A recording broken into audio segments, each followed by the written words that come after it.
আসসালামু আলাইকুম রহমতুল্লাহি বরকাতু। প্রিয় দেশবাসী, আজকে এসেছি চরমোনাই ইউনিয়নের একটি মসজিদ, যে মসজিদটি শত বছর না, অনেকে বলছে শত শত বছরের পুরানো, পর্তুগিজ আমলের একটি মসজিদ। যে মসজিদটি নিয়ে আন্তর্জাতিক গণমাধ্যম সহ বিবিসি সহ অন্যান্য অনেকেই নিউজ করেছেন। আজকে আমরা আবু বকর ভাইয়ের আমন্ত্রণে এই মসজিদটি এসেছি।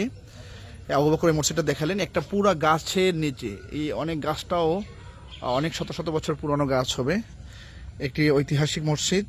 আবু বকর ভিতরে ঢোকান তো একটু ভাই, দেখান তো আমাদেরকে মসজিদটা কেমন, দেখি ভাই, জানতো একটু। এই যে দেখেন, একটা দরজা, ভিতরে 3 থেকে 4 জন লোক নামাজ পড়তে পারে। এখানে অনেকেই আসে দেখার জন্য।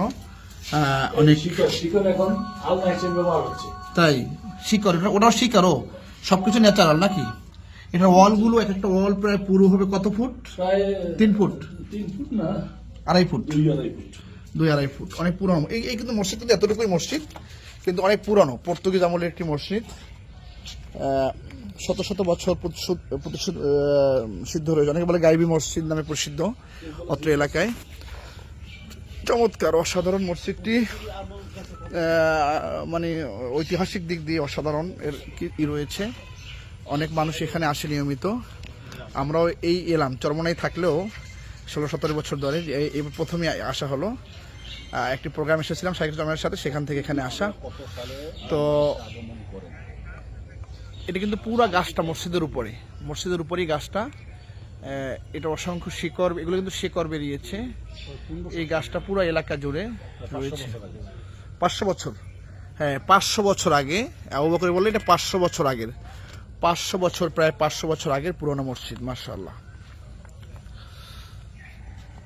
দেখেন ওই যুগে রাস্তাঘাট ছিল না, কিন্তু মানুষ দাওয়াত দেওয়ার জন্য এই এলাকায় এসেছেন।